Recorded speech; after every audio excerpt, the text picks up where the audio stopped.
One quirky quail with feathers so bright was searching for seeds to take a quick bite.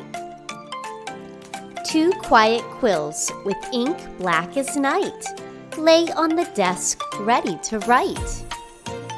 Three quivering quivers filled with arrows so straight were carried by the archer who couldn't be late. Four quaint quiches baked to perfection were served with a smile at the brunch reception. Five quicksilver quarts of farm fresh milk whipped into butter as smooth as silk. Six quirky questions the teacher did shout. The students in class all figured them out. Seven quick quizzes to test our brains so bright, created with care to make our knowledge take flight. Eight queenly queens in their silk gowns grand, with skill and grace they ruled the land.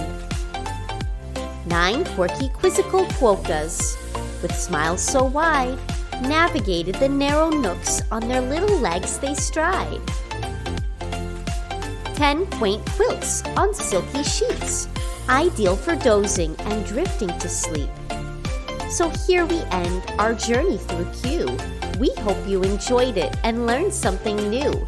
Remember these words and keep them in mind, and who knows what other treasures you'll find.